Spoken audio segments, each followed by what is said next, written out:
एक दिन दोपहर में मैं बस एक छोटी सी पहाड़ी पर जाकर बैठा, जो उस शहर में है जहां मैं बड़ा हुआ था। उस पल तक मैंने हमेशा यही सोचा था कि ये मैं हूं और वो कोई और है। मुझे किसी और से कोई परेशानी नहीं थी, पर वो कोई और है, ये मैं हूं। पहली बार मैं ये नहीं जानता था कि मैं क्या हूं और क्या नहीं हूं। मैं जो था वो हर जगह फैला हुआ था। मुझे लगा ये पागलपन 5-10 मिनट तक चला, लेकिन जब मैं अपने होने के सामान्य तरीके पर वापस आया तब 4.5 घंटे बीत चुके थे। मैं वहीं बैठा था, पूरी तरह से चेतन, आंखें खुली। मैं वहां दिन में करीब 3 बजे बैठा था और शाम के 7:30 बज रहे थे। सूरज डूब चुका था और मुझे लगा बस 10 मिनट हुए हैं, पर 4.5 घंटे बीत गए थे। मेरे व्यस्त जीवन में पहली बार इतने आंसू बह रहे थे कि मेरी शर्ट पूरी गीली थी। मुझे आंसू आना असंभव था, मैं ऐसा था।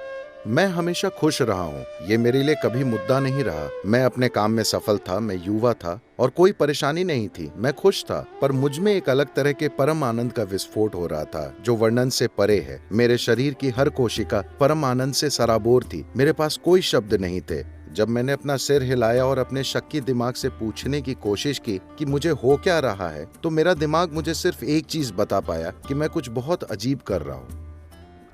मुझे इसकी परवाह नहीं थी कि वो क्या था, लेकिन मैं उसे खोना नहीं चाहता था, क्योंकि इससे खूबसूरत चीज मुझे कभी नहीं मिली थी और मैंने कभी सोचा नहीं था कि एक इंसान अपने अंदर ऐसा महसूस कर सकता है। तो जब मैं अपने सबसे करीबी दोस्तों के पास गया और बताया कि मेरे साथ कुछ ऐसा हो रहा है, बातें करते करते मेरी आंखों में आंसू आ जाते और लोग कहते, क्या तुमने कुछ पिया था, कुछ खाया था, तुमने क्या किया था?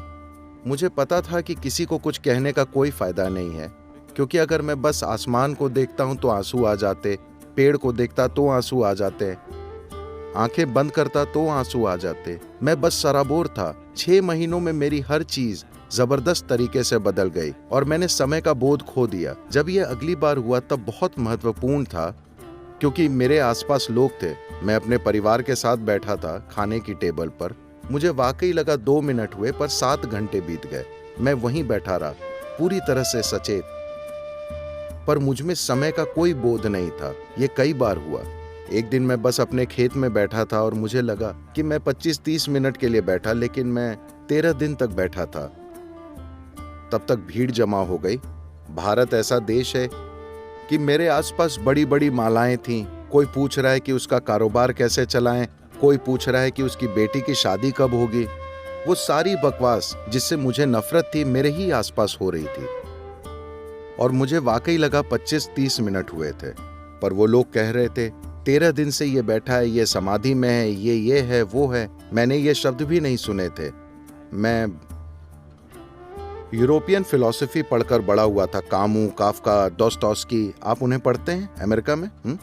और 60 का दशक था, तो मैं बीटल्स वगैरह को सुनते हुए बड़ा हुआ था। मैं और अध्यात्म अलग अलग दुनियाएं थी। मेरे वहां जाने का कोई सवाल ही नहीं था। तो मेरे अंदर ये शब्द ही नहीं थे, समाधि ये और वो। लोग कह रहे थे, अरे वो इस तरह की समाधि में है, वो उस तरह की समाधि में है, आप उन्हें छुएंगे तो ये होगा, और लोग मुझे पकड़ना चाहते थे।